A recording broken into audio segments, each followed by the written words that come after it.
Podcorn. This podcast is brought to you by MC2424A, IPR MSA, UITM, Malacca Chapter. Unite Against Hunger, brought to you by IPR MSA. Assalamualaikum and hello everyone. I hope everyone is having a good day, okay? I am Adam Iskandar bin Zulkarnain from MC2424A, UITM Malacca Chapter. For the subject of PRO549 is going to conduct a podcast discussion pertaining the second SDG out of the 17 SDG, which is zero hunger. The topic would be Unite Against Hunger. Okay everyone, without further ado, I am going to tell you how this situation is actually becoming very worse from time to time across the world. If we are to look up through the website of Action Against Hunger regarding the World Hunger Facts, the global hunger crisis in 2023 can be seen giving impact to nearly 10% of the world population. 10% of the world population, it sounds very less. It doesn't sound like a lot, but to put it in numbers in total, that is about 150 million people. They are all undernourished with very less food provided and less accessible to the food.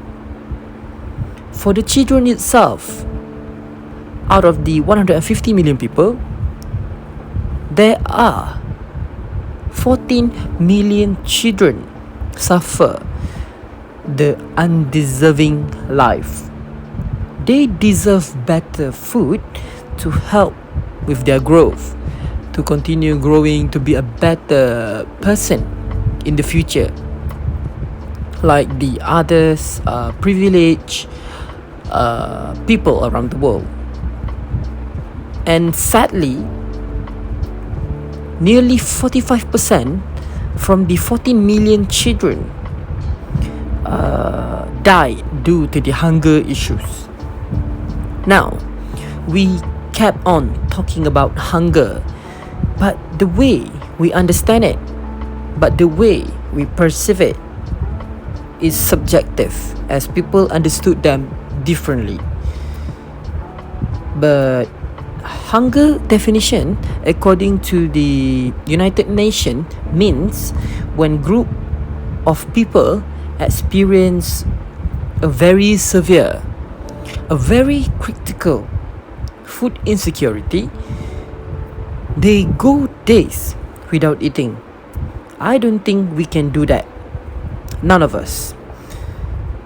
We are all very privileged to get provided by food, to survive by the good amount of food, to continue living, to survive.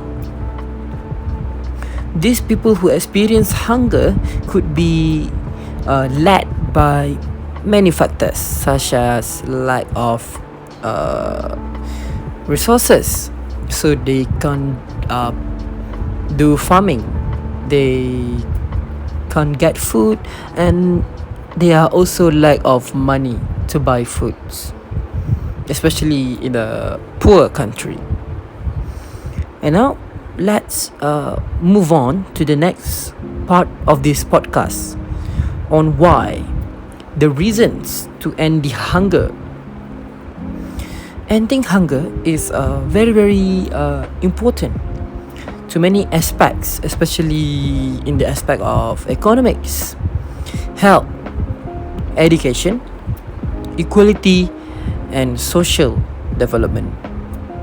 Firstly, hunger and malnutrition issue can lead to many cases regarding disease that are deadly.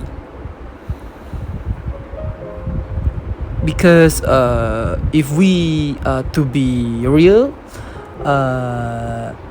poverty and hunger, they go hand in hand. And in most countries, malnutrition rates are highest among the poorest 20% of the residents. The poorest and the most vulnerable families are the people with the fewest resources are more likely to lose out on the well-balanced diet and key nutrients for a long, healthy lifestyle. This can in turn have a lifetime of consequences. People who go hungry or suffer from malnutrition are more prone to disease and other barriers to improving their livelihood and break the vicious cycle of poverty. Hunger, they can affect us also not just physically, they can affect us mentally. It can lead to being stressful, going days without food. We are going to be constantly thinking about our next meal that can cause anxiety, depression, or even post-traumatic stress disorder, PTSD. And for example, for the adults, parents who felt the constant fear of unable to feed their children their food.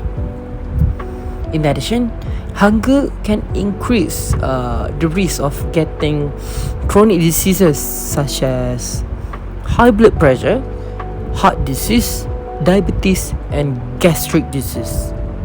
For example, food insecurity is particularly, this is not for example, this is for the children. For insecurity, food insecurity is particularly devastating. Not having enough healthy food can have serious implications for a child's physical health, academic achievement, and future economic prosperity. They can impact on those factors. Research illustrates an association between food insecurity and delayed development in young children that will lead to the risk of getting asthma, anemia, and behavioral problems like hyperactivity, anxiety, and aggression in school-age children. Another reason is we should know food is a basic human right. Aside from the air, water, shelter, we need food to continue living. Let's be real. And having enough food to keep our bodies running is a fundamental right, not a privilege. Everyone deserves to get a food to continue living.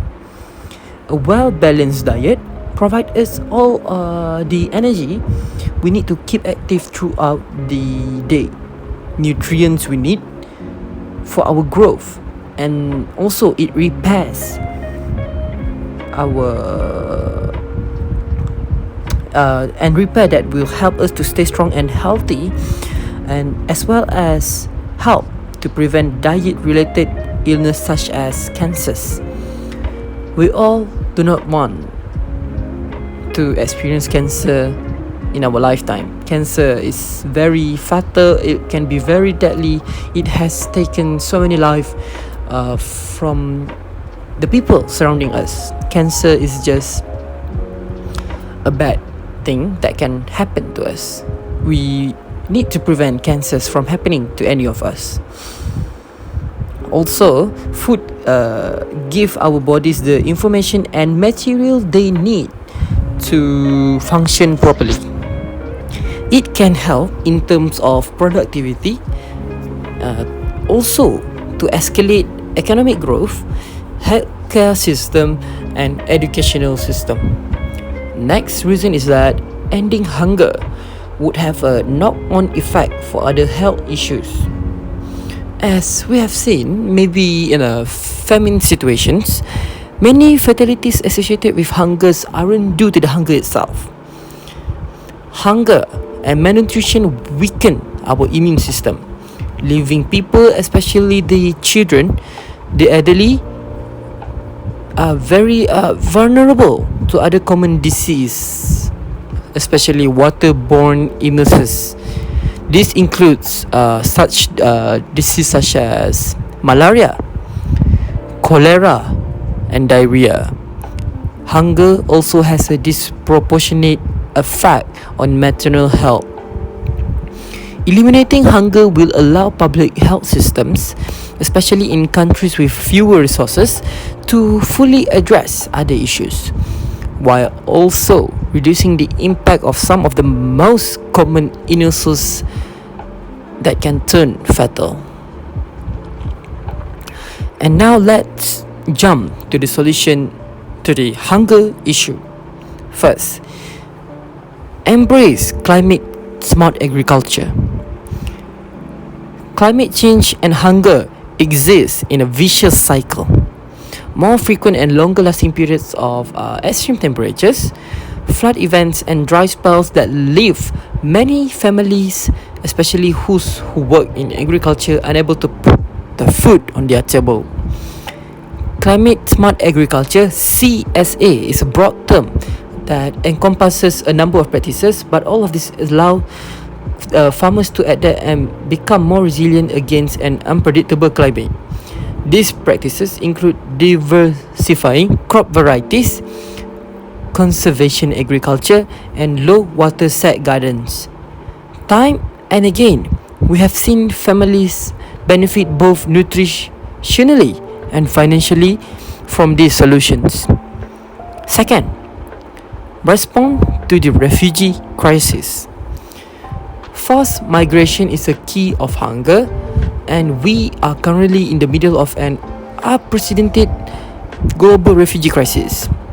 This is also other form of displacement. Refugees and IPDs are the most vulnerable groups when it comes to hunger. So are their host communities, whose resources are often very thinly spread.